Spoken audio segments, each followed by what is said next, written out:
Irmãos amados, vamos abrir então a palavra de Deus no livro de Êxodo, capítulo 32.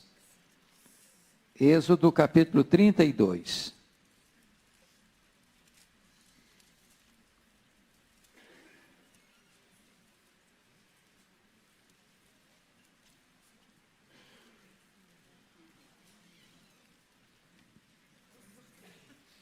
Nós vamos ler dos versos 1 a 14.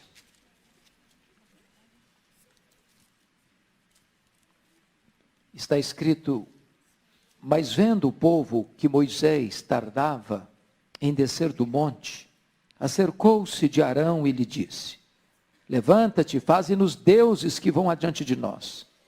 Pois quanto a este Moisés, homem que nos tirou do Egito, não sabemos o que lhe terá sucedido. Disse-lhes Arão: tirai as argolas de ouro das orelhas de vossas mulheres, vossos filhos e vossas filhas, e trazei-mas.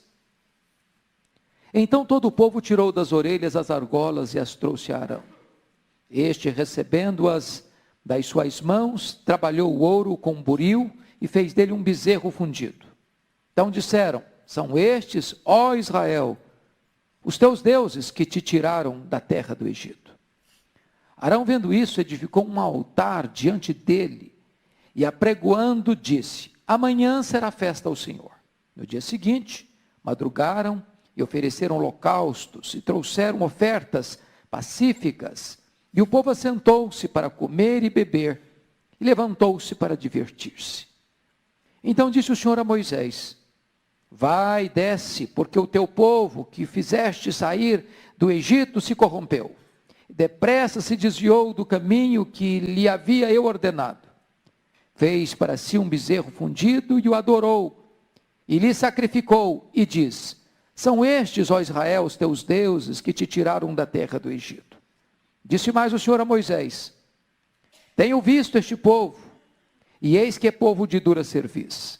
Agora, pois, deixa-me para que se acenda contra eles o meu furor, e eu os consuma, e de ti farei uma grande nação. Porém Moisés suplicou ao Senhor, seu Deus, e disse: por que se acende, Senhor, a tua ira contra o teu povo, que tiraste da terra do Egito com grande fortaleza e poderosa mão? Porque hão de dizer os egípcios: com maus intentos os tirou para matá-los nos montes e para consumi-los da face da terra. Torna-te do furor da tua ira e arrepende-te deste mal contra o teu povo. Lembra-te de Abraão, de Isaque e de Israel, teus servos, aos quais por ti mesmo tens jurado, e lhes disseste: multiplicarei a vossa descendência como as estrelas do céu, e toda esta terra de que tenho falado, dá-la-ei à vossa descendência, para que a possuam por herança eternamente. Então se arrependeu o Senhor do mal que dissera havia de fazer ao povo. Capítulo 33. Disse o Senhor a Moisés: vai, sobe daqui, tu e o povo que tiraste da terra do Egito, para a terra a respeito da qual jurei a Abraão, a Isaque e a Jacó, dizendo: à tua descendência a darei. Enviarei o anjo adiante de ti, lançarei fora os cananeus, os amorreus, os heteus, os ferezeus, os heveus e os jebuseus. Sobe para uma terra que mana leite e mel. Eu não subirei no meio de ti, porque és povo de dura cerviz, para que te não consuma eu no caminho. Ouvindo o povo estas más notícias, pôs-se a prantear, e nenhum deles vestiu seus atavios, porquanto o Senhor tinha dito a Moisés: dize aos filhos de Israel: és povo de dura cerviz, se por um momento eu subir no meio de ti, te consumirei. Tira, pois, de ti os atavios, para que eu saiba que te hei de fazer. Então os filhos de Israel tiraram de si os seus atavios, desde o monte Horebe em diante. Ora, Moisés costumava tomar a tenda e armá-la para si fora, bem longe do arraial. Ele chamava a tenda da congregação. Todo aquele que buscava o Senhor saía à tenda da congregação que estava fora do arraial. Quando Moisés saía para a tenda, fora, todo o povo se erguia, cada um em pé, à porta da sua tenda, e olhavam pelas costas até entrar ele na tenda. Uma vez dentro Moisés da tenda, descia a coluna de nuvem, e punha-se à porta da tenda, e o Senhor falava com Moisés. Todo o povo via a coluna de nuvem que se detinha à porta da tenda, e cada um à porta da sua tenda adorava o Senhor. Falava o Senhor a Moisés face a face, como qualquer fala a seu amigo. Então voltava Moisés para o arraial, porém o moço Josué, seu servidor, filho de Num, não se apartava da tenda. Disse Moisés ao Senhor: tu me dizes, fazes subir este povo, porém não me deste saber a quem hás de enviar comigo. Contudo disseste, conheço-te pelo teu nome, também achaste graça aos meus olhos. Agora, pois, se achei graça aos teus olhos, rogo-te que me faça saber neste momento o teu caminho, para que eu te conheça e ache graça aos teus olhos, e considera que esta nação é teu povo. Respondeu-lhe: a minha presença irá contigo, e eu te darei descanso. Então lhe disse Moisés: se a tua presença não vai comigo, não nos faça subir deste lugar. Pois como se há de saber que achamos graça aos teus olhos, eu e o teu povo? Não é porventura em andares conosco, de maneira que somos separados, eu e o teu povo, de todos os povos da terra?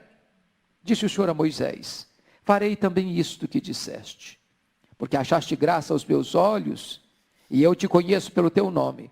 Então ele disse: rogo-te que me mostres a tua glória. Respondeu-lhe: farei passar toda a minha bondade diante de ti, e te proclamarei o nome do Senhor. Terei misericórdia de quem eu tiver misericórdia, e me compadecerei de quem eu me compadecer. E acrescentou: não me poderás ver a face, porquanto homem nenhum verá a minha face e viverá. Disse mais o Senhor: eis aqui um lugar junto a mim, e tu estarás sobre a penha. Quando passar a minha glória, eu te porei numa fenda da penha, e com a mão te cobrirei, até que eu tenha passado. Depois, em tirando eu a mão, tu me verás pelas costas, mas em minha face não se verá. Eu queria hoje pensar com os meus irmãos, nesta noite, sobre um assunto da mais alta importância para nós. E eu faço com temor e tremor, com um profundo senso de reverência, entendendo que esta é a maior necessidade da minha vida, que esta é a maior necessidade da sua vida, que esta é a maior necessidade da Igreja Presbiteriana de Pinheiros. A minha oração nesta noite é que o Espírito Santo nos ajude. A minha oração é que todo o nosso pensamento agora seja levado cativo à obediência de Cristo. A minha oração é que Deus tenha misericórdia de nós e nos ajude a entender esse texto. A maior necessidade nossa, irmãos, não é das bênçãos de Deus. Elas são tantas, tão ricas, tão abundantes, tão eloquentes. A maior necessidade nossa é da presença de Deus, da presença manifesta de Deus.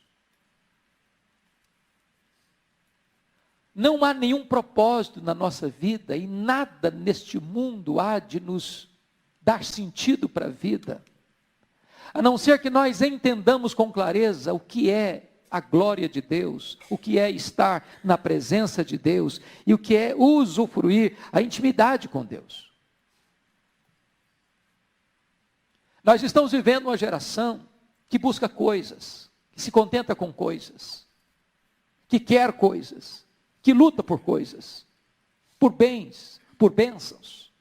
Para isso estudamos, para isso trabalhamos, para isso viajamos, para isso construímos todos os nossos projetos, todos os nossos sonhos, todos os nossos ideais, estão construídos ao redor de nós mesmos.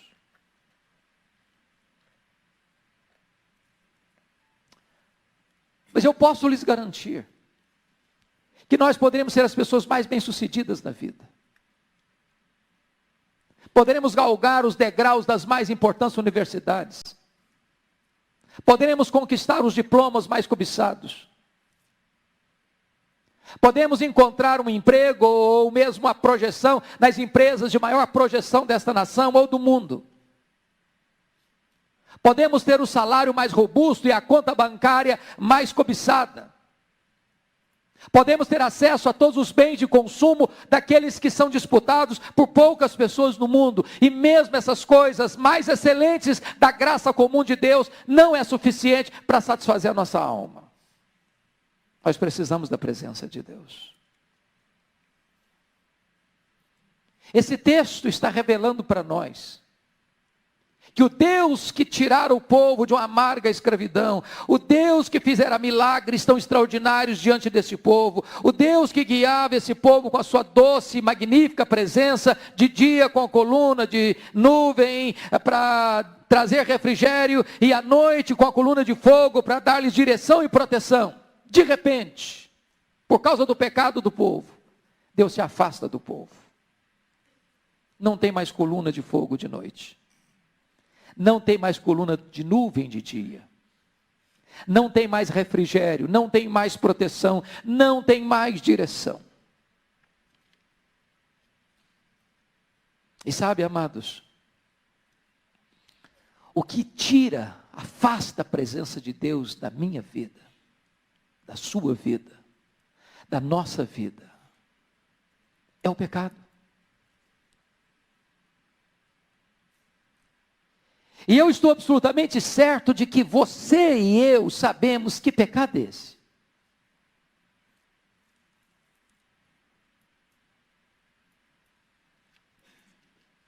Eu não estou me referindo às vezes a pecados escandalosos,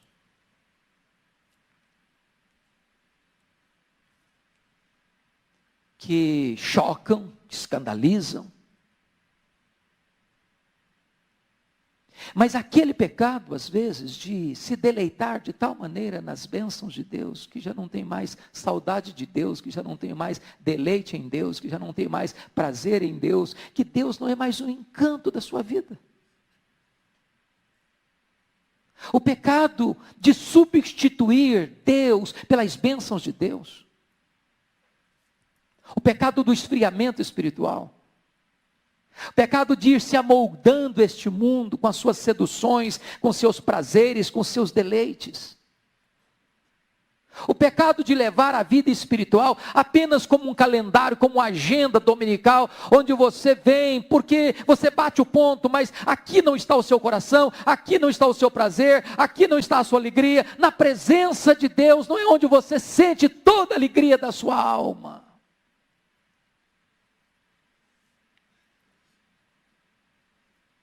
E é por isso que o pecado é tão terrível. A Bíblia diz que quando Israel pecou, depois que entrou na terra prometida, Deus disse para Josué: enquanto o pecado não for removido, eu não serei com vocês.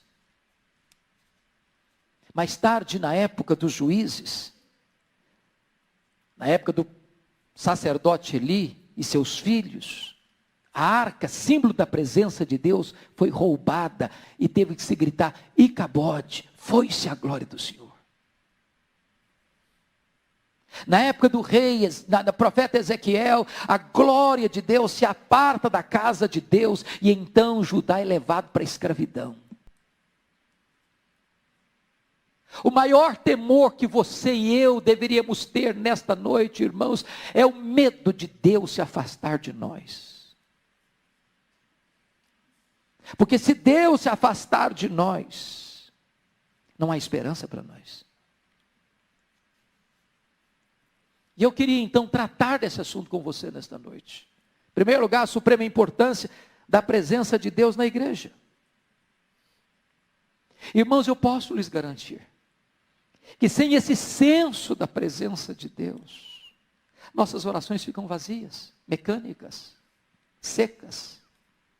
Nossos cânticos não têm vida.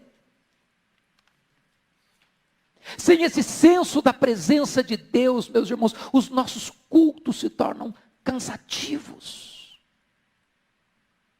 E você fica se remexendo na cadeira e olhando no relógio, ou talvez até consultando o seu telefone celular, porque a sua alma, o seu coração não está aqui, e porque Deus não está presente de forma manifesta, gloriosa, impactante.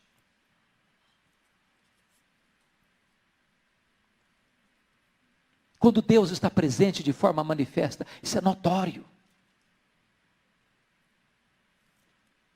Isso é perceptível. Há um senso de temor, há um senso de reverência, há um senso da sua presença tão esmagadora e tão gloriosa, que cabe-nos apenas nos prostrar. Às vezes nós falamos que Deus está entre nós, mas as pessoas não veem Deus. Algumas delas chegam a pensar, será que estão fazendo propaganda enganosa? Dizemos que temos pão, na casa do pão, mas os fornos estão frios, as prateleiras estão vazias, e temos receitas de pão. Mas a grande pergunta é, o que acontece para que a presença de Deus se afaste? O pecado afasta a presença de Deus. E eu quero chamar a sua atenção para o texto lido. A primeira coisa que me chama a atenção nesse texto é que a impaciência do povo levou o povo a buscar outros deuses. Capítulo 32, versículos de 1 a 4. O povo tinha saído do Egito, 400 anos no Egito, muitos deuses. O deus Apis, representado por um bezerro, era o Deus que eles viam o povo adorar, lá no Egito. Moisés tinha subido o monte Horebe, para lá receber as tábuas da lei. 40 dias, 40 noites, e o povo impaciente diz para Arão, olha Arão, esse Moisés foi embora, ele não vai voltar, ele sumiu, ele não dá notícia, então nós precisamos de deuses palpáveis, concretos, então Arão, faça um Deus para nós. E diz a Bíblia que Arão pede o ouro, as argolas, os adereços, que eles tinham tomado lá do Egito, levado da terra do Egito.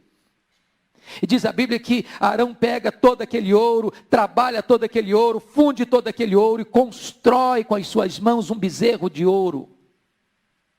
E o povo chama aquele bezerro de ouro de seus deuses. E diz para eles mesmos que o Deus que os tirara da terra do Egito não era mais o Deus vivo, todo-poderoso, mas era aquele bezerro, era um Deus que eles mesmos haviam fabricado. E diz a Bíblia que Arão constrói um altar. Edificou um altar diante dele. E Arão disse, amanhã será festa ao Senhor. E diz o texto então, que o povo se reúne diante daquele ídolo. E começa a cantar, e começa a dançar, e começa a ter toda aquela liturgia de um culto pagão, com toda a promiscuidade, um verdadeiro carnaval, um verdadeiro bacanal, para promiscuidade sexual, naquele gesto de adoração pagã. E diz a Escritura, que esse gesto provoca a ira de Deus. Que Deus se afasta do povo. E que Deus diz para Moisés, pode descer do monte, Moisés, porque o teu povo profanou, o teu povo pecou, o teu povo desenfreado está servindo a um Deus pagão. E Deus diz para Moisés que ia se retirar, e de fato se retirou. A nuvem foi embora, a coluna de fogo foi embora, a glória de Deus foi embora, a Shekinah foi embora. E sabe, irmãos, este mesmo risco nós corremos ainda hoje, da presença de Deus se apartar de nós. Porque a Bíblia que diz que o pecado faz separação entre nós e o nosso Deus.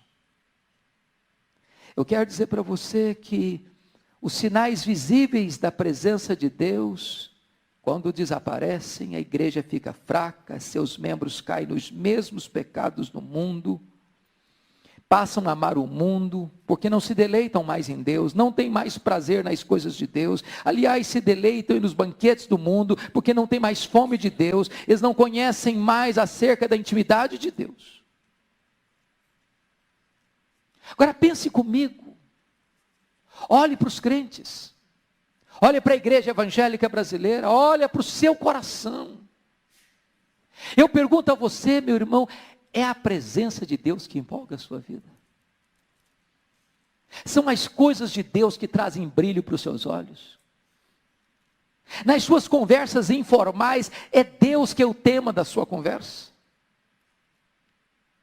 É isso que você busca?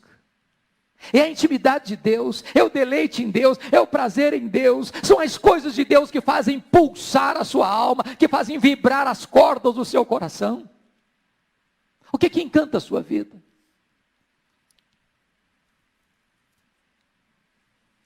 E quando você para observar a necessidade de diagnosticar a causa do afastamento da presença de Deus, eu chamo a sua atenção, por gentileza.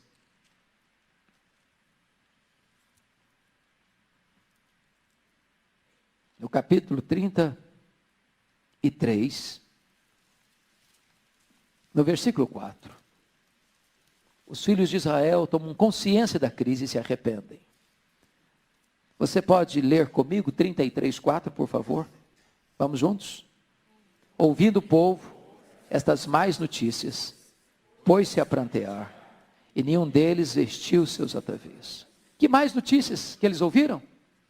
Quais foram essas más notícias? A má notícia que está no capítulo 33, versículo 2 e 3. Enviarei o anjo adiante de ti, lançarei fora os cananeus, os amorreus, os heteus, os ferezeus, os heveus, os jebuseus, sobe para uma terra que mana leite e mel, eu não subirei no meio de ti, porque és povo de dura cerviz, para que te não consuma eu no caminho. A primeira vez que essa expressão aparece na Bíblia, povo de dura cerviz, é aqui. E o que é povo de dura cerviz? Essa palavra era a palavra usada, por exemplo, para aquela junta de boi ou de bois que pega um arado para arar a terra. E mesmo com o aguilhão de quem está conduzindo a junta de bois para arar a terra, os bois não obedecem o aguilhão e contra essas ferroadas faz o que acha que deve fazer sem seguir o comando. Essa palavra era usada para um cavalo que tinha freio na sua boca, e apesar de ser esporado, e apesar do comando do freio, o cavalo não obedece o comando. O que o povo está dizendo, o que o Deus está dizendo é o seguinte, que Deus, apesar de ter dado a sua palavra, apesar de ter libertado, apesar de ter mostrado o seu poder, apesar de ter feito os milagres, apesar de estar dando provisão, de maná todo dia, de codornizes, de cuidado, de proteção, de presença, o povo não quer ouvir, o povo não quer ouvir, o povo não quer ouvir, o povo não quer ouvir.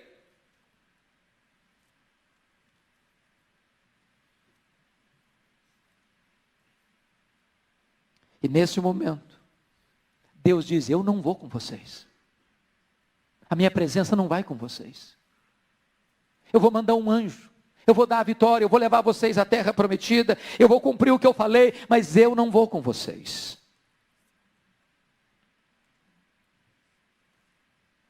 Irmãos amados, quão terrível é o pecado. Porque nos priva do maior bem, a presença de Deus.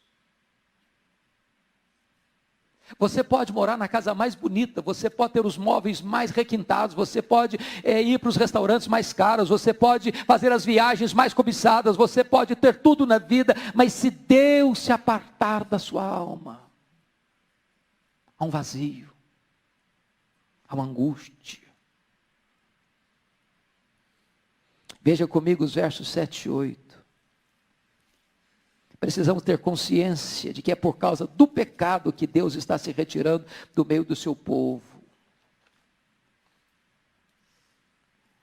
Ora, Moisés costumava tomar a tenda e armá-la para si fora, bem longe do arraial, e lhe chamava a tenda da congregação. Todo aquele que buscava o Senhor saía à tenda da congregação que estava fora do arraial. Quando Moisés saía para a tenda fora, todo o povo se erguia, cada um em pé, à porta da tenda, e olhava pelas costas até ele entrar na tenda. Olha que coisa magnífica. A presença de Deus precisa ser desejada, mais do que qualquer outra coisa.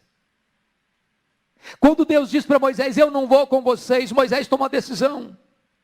Meu Deus, nós não podemos ir sem a tua presença. Um anjo é maravilhoso, mas o anjo não basta. A terra prometida é maravilhosa, mas ela não é suficiente.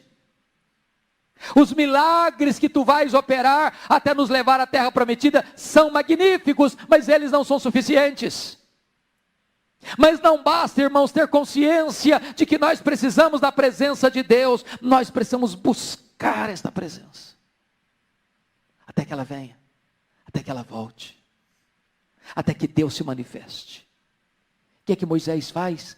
Arma sua tenda fora do arraial, e ele vai para lá, para buscar a presença de Deus. Para dizer, Deus, nós precisamos de Ti. Deus, nós precisamos de Ti. Deus, nós precisamos de Ti. Deus, é da Tua presença que nós precisamos. Oh Deus, volta, Senhor. Volta a coluna de fogo. Volta, Senhor, a coluna de nuvem. Volta a Tua Shekinah, Senhor. Porque é a Tua presença que satisfaz. É conhecer-te, Deus, que é a essência da própria vida eterna. Agora notem. Se queremos a presença de Deus, irmãos, nós precisamos ter coragem para romper com aquilo que afastou de nós a sua presença. Por gentileza, veja comigo o verso de número 5, parte B. Tira, pois, de ti os atavios, para que eu saiba o que te hei de fazer.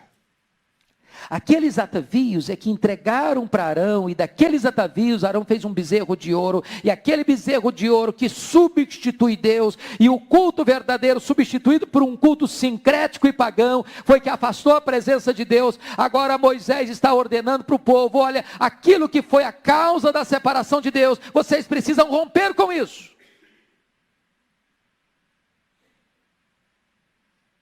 É preciso ter coragem nesta noite e dizer, meu Deus, o que é que está afastando a tua presença da minha vida? O que é, Senhor? Quais são as coisas, meu Deus? Que detalhes são esses? Que práticas são essas? Que pecados são esses? Que hábitos são esses? Que atitudes são essas? E você ter coragem de catalogar, e você ter coragem de nominar, e você ter coragem de dizer, Deus, eu quero romper com isso.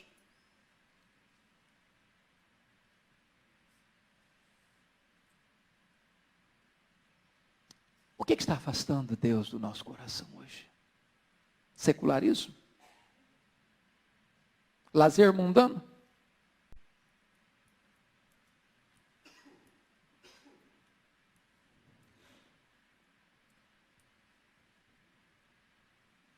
Idolatria? Alcoolismo? Vícios pornográficos? Festas mundanas? Se nós não tivermos coragem de romper com isso, como a Bíblia diz que Jacó teve o confronto de Deus, olha, suba para Betel, meu filho, mas antes, purifique as suas mãos, purifique as suas roupas. Como Deus disse para Josué, tira a coisa contaminada do arraial. Como Deus disse para Elias, remova o Baal do caminho. O que é que precisa ser removido nesta noite do seu coração, da nossa vida, para que a presença de Deus seja restabelecida? Agora notem mais. Nada pode substituir a presença de Deus. Confira comigo, versículo 33, 2. Deus diz, enviarei o anjo adiante de ti.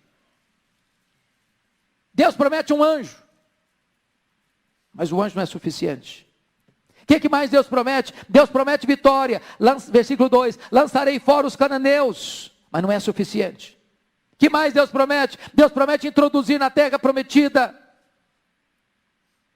Sobe para a terra que emana leite e mel, mas ela não é suficiente. Nem anjo, nem vitória, nem terra prometida. É a presença de Deus, e só a presença de Deus, que pode satisfazer a nossa alma. Como buscar a presença de Deus? Como buscar o retorno à presença de Deus? Confira comigo, por gentileza, mais uma vez o versículo 7, e eu peço que você leia comigo o versículo 7. Vamos juntos, 33, 7.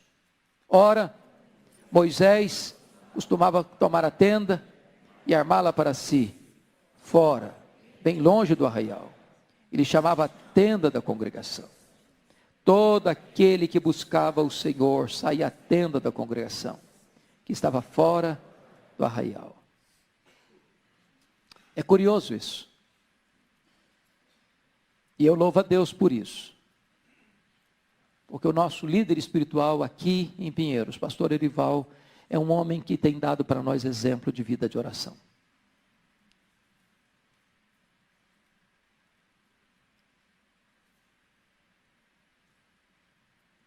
Se nós queremos buscar a presença de Deus, nós temos que buscar a tenda da congregação, para estar a sós com Deus. Nós temos que buscar a intimidade de Deus. A restauração começa quando alguém rompe esse estado de letargia e começa a buscar a presença de Deus. Sempre que um homem, sempre que um grupo se consagra à oração para buscar a presença manifesta de Deus, é aí que começa a haver esperança para a vida da igreja. Foi assim, no dia 31 de dezembro de 1739 na Inglaterra. Foi assim em 1904, no país de Gales com Evan Roberts. Foi assim em 1857 com Jeremias Lampier em Nova York, para o grande avivamento do século XIX nos Estados Unidos. Foi assim com John Knox na Escócia.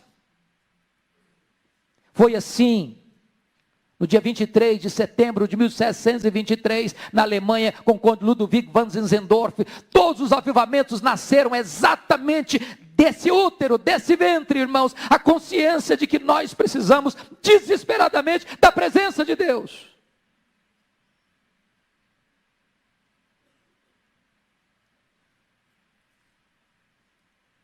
E então eu gostaria de trazer ao seu coração essa verdade que está aí nos versos 7 e 8, que não basta apenas romper com o pecado. Esse é o lado negativo necessário, absolutamente necessário, mas uma agenda positiva, e a agenda positiva é exatamente desejar ardentemente pela volta da presença de Deus. Como é que é essa busca? Chama a sua atenção. Primeiro, é uma busca contínua. Versículo 7 diz que Moisés fazia o quê? Costumava tomar a tenda e armá-la para si. Costumava. Sabe o que é costumava? É um hábito. É uma coisa contínua. É uma atitude de perseverança.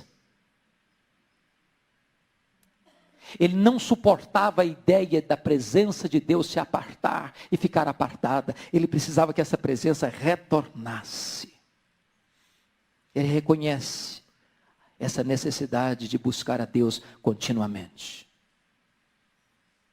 Segundo, versículo 11, nos informa que o Senhor falava a Moisés face a face, de intimidade com Deus. Na oração, não somente Moisés falava com Deus, mas na oração, Deus falava com Moisés. Não é monólogo, é um diálogo, é intimidade. Por que Moisés orava? Qual o motivo? Eu chamo a sua atenção para o versículo 13. O que ele pede? Qual o conteúdo dessa oração? Agora, pois, se achei graça aos teus olhos, rogo-te que me faças saber neste momento o teu caminho, para que eu te conheça e ache graça aos teus olhos. A necessidade desse homem, irmãos, não é de pedir saúde, não é de pedir prosperidade, embora isso é legítimo, é bíblico. Mas a urgência desse homem É a intimidade de Deus. Ele quer Deus, ele aspira por Deus, ele deseja Deus, ele tem sede de Deus. Desesperadamente ele quer Deus. É a presença de Deus que ele quer, é a intimidade de Deus que ele deseja. Ele quer conhecer nesse momento o caminho de Deus, ele quer conhecer a intimidade de Deus. Mas mais do que isso, ele quer restabelecer a honra da igreja, do povo de Deus. Olha comigo, por favor, o versículo 13 ainda. Na parte B diz: e considera que esta nação é teu povo. Louvado seja o Senhor. Com todas as nossas mazelas, irmãos, com todo o nosso pecado, com toda a nossa frieza, com todo o nosso secularismo, com todos os nossos deslizes, nós somos ainda o povo da aliança. Nós ainda somos o povo de Deus. Nós ainda podemos dizer, Ele é o nosso Deus. É por isso que há esperança para nós. Porque Deus nos disciplina, mas Deus não nos rejeita.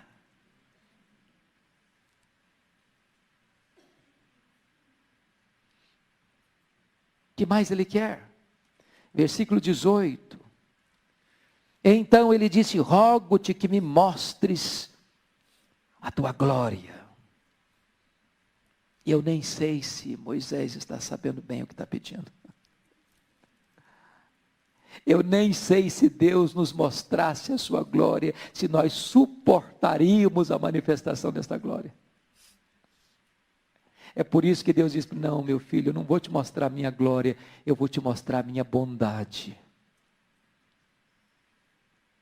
Mas o que está claramente delineado aqui, queridos irmãos, é que Deus entende o coração de Moisés, e que ele aspira que a presença manifesta de Deus retorne.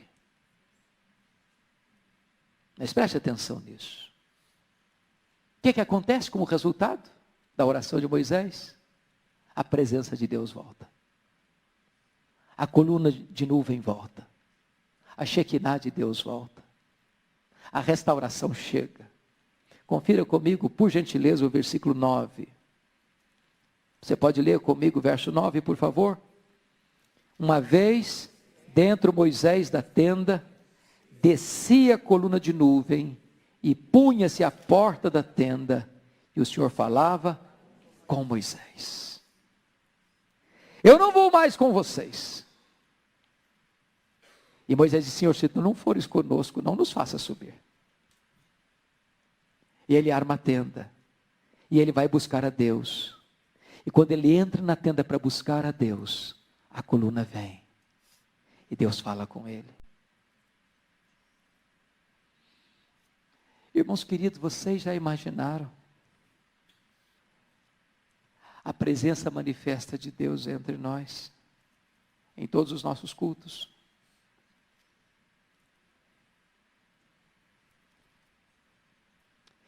Já imaginaram como seria diferente a nossa pregação? Já imaginaram vocês como seriam fortes e poderosos os nossos cânticos? Já imaginaram vocês o impacto que as pessoas sofreriam ao entrar nesta casa? Já imaginaram vocês o senso de reverência que isso produziria no nosso coração ao adentrarmos essas portas? Já imaginaram vocês a agenda pós-culto ao retornarmos para casa, como seria? Já imaginaram o impacto disso durante a semana nos nossos afazeres? Já imaginaram o brilho no rosto, irmãos, durante o dia de trabalho, lá no hospital, lá na empresa, lá no escritório, lá na indústria, lá no comércio, lá na faculdade, por onde você andar, a presença de Deus na sua vida?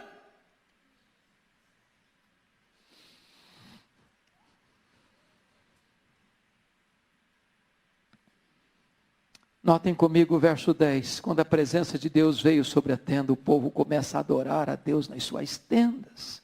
Você pode ler o 10 comigo? Todo o povo via coluna de nuvem que se detinha à porta da tenda.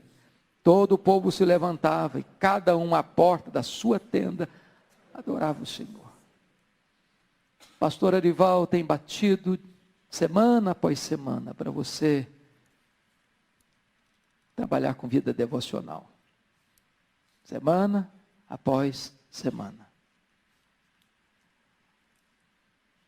E o que ele está dizendo é que quando a presença de Deus está na congregação, o povo na sua tenda, na sua casa, na intimidade do seu lar, começa a adorar a Deus.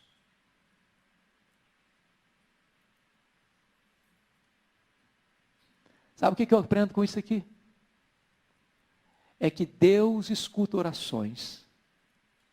E que Deus muda o cenário das coisas em resposta à oração. Eu não irei convosco. Moisés arma a tenda, busca Deus e a presença de Deus volta. E quando a presença de Deus volta, o povo começa a adorar a Deus. Notem mais, versículo 11. Quando a presença de Deus é restaurada, o povo quer mais de Deus. Versículo 11 diz: falava o Senhor a Moisés face a face, como qualquer fala a seu amigo. Então Moisés voltava para o arraial, porém o moço Josué, seu servidor, filho de Nun, não se apartava da tenda. Sabe o que está querendo aqui? Dizendo o seguinte: meu filho, fica aí, porque eu vou embora, eu vou voltar, mas tem mais de Deus, mais de Deus, mais de Deus, e nós queremos tudo que Deus tem para nós. Esta é a coisa maravilhosa, irmãos. Deus quer nos encher, mas quanto mais Deus nos enche, mais nós queremos dele. Quanto mais Deus nos enche, mais queremos dele. Quanto mais Deus nos enche, mais queremos dele. E mais Deus tem para nós.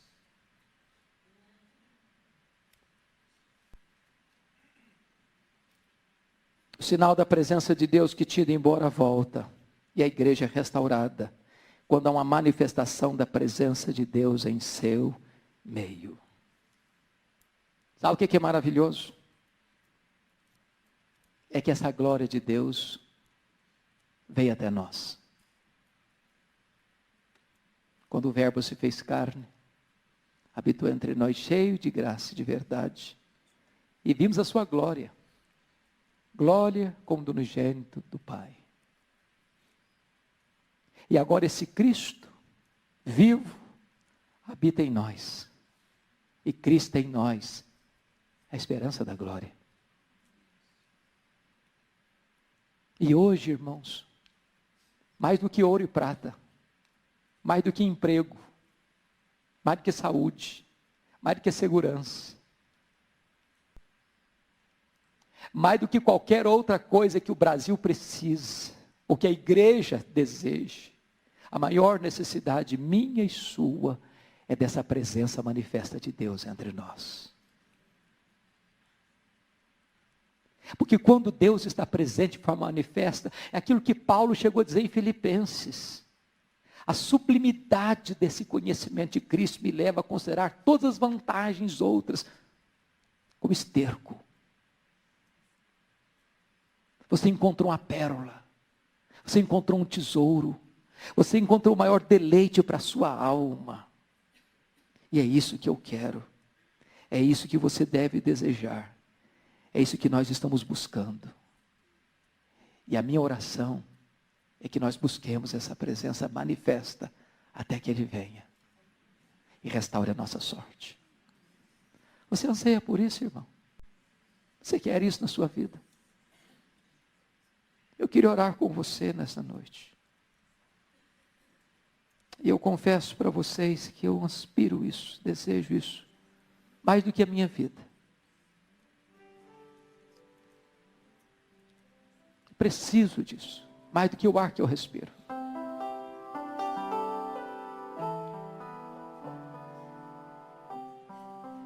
Se você quer mais de Deus para a sua vida, mais de Deus, eu queria orar com você. Quem sabe você pudesse descer da galeria, sair do seu lugar, vir aqui à frente. Todos nós, para buscarmos a Deus. Se você anseia por isso, pode levantar-se e vir. Eu anseio ardentemente por isso. Pode levantar e vir aqui à frente.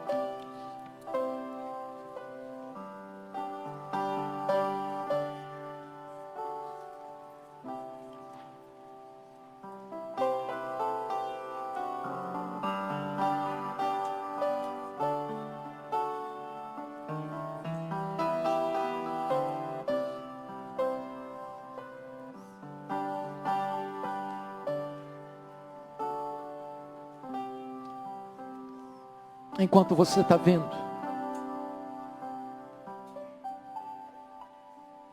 que o Espírito Santo de Deus segrede ao seu coração. Quais são os atavios que você vai precisar tirar nesta noite? O que é que está afastando você de Deus? Tenha coragem de romper com isso. Em nome de Jesus. Que práticas são essas?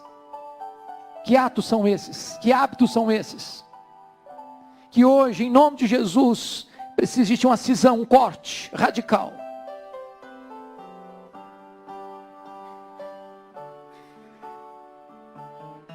Que você não contente-se com nada mais, nada menos do que a presença de Deus na sua vida.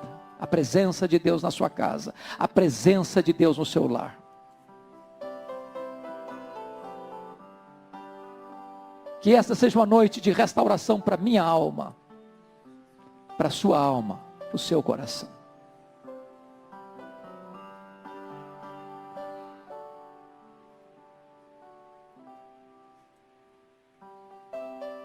Eu queria que você nesse momento oferecesse a sua oração a Deus. No silêncio do seu coração, talvez fazendo o que Ana um dia fez, só balbuciando, mas despejando a sua alma. Fala para Deus. Fala para Deus. O que é que você quer? O que é que você deseja? O que é que você anseia nesta noite?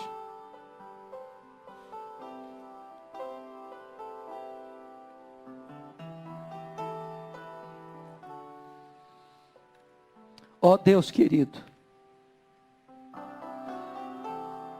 nesta noite, eu quero confessar-te o meu pecado,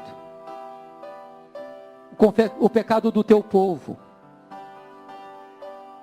pois nós temos pecado contra ti, nós temos entristecido o Espírito Santo, e aquilo que é mais precioso para nós, mais do que o ouro, mais do que a prata, é a tua presença, Senhor. A tua glória na nossa vida, a plenitude do Espírito Santo, aquela vida abundante que Jesus prometeu, aquela alegria cheia de glória, aquela paz que excede todo entendimento, aquele regozijo na alma, mesmo nas lutas e provas da vida, havendo brilho nos nossos olhos. Ah, meu Deus, tantas vezes nós temos substituído a tua presença por tantas outras coisas. E tu tens te apartado de nós, porque não pode existir comunhão entre luz e trevas. Convence-nos do pecado nesta noite, Senhor. Quebra a dureza do nosso coração. Nós não queremos receber esta alcunha, este apelido de um povo de dura serviço. Nós não queremos ter o pescoço duro, o queixo duro, a cabeça dura, a indisposição de ouvir e não obedecer. Dobra o nosso coração nesta noite.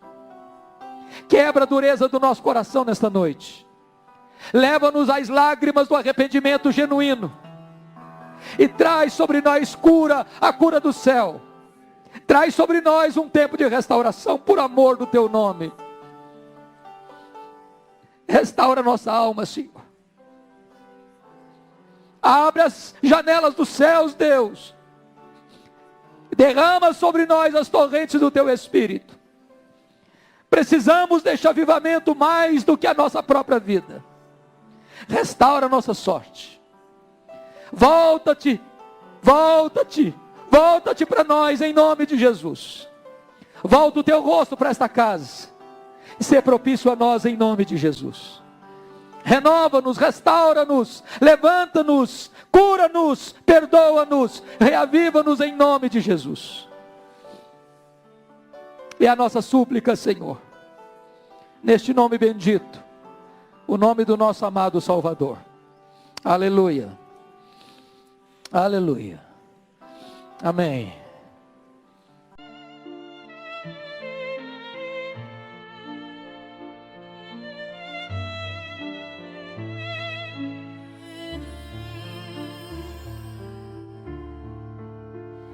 Beneath the stars we whisper dreams. A violin plays soft, it seems. The night unfolds its velvet wings. We dance on air like fancy things. A crescendo builds with every beat. Our hearts, they dance in perfect heat. The world is ours in silent screams. We're floating high on whispering dreams. Together we are one sweet song. The night won't be too late, too long. Our melody will carry on in every note where we belong. The orchestra, it swells to life.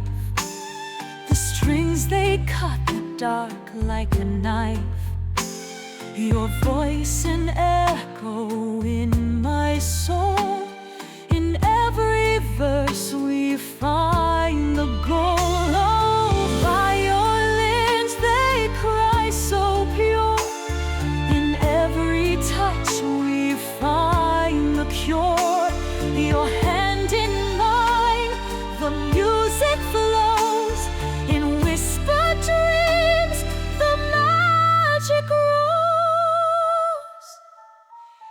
Together we are one sweet soul.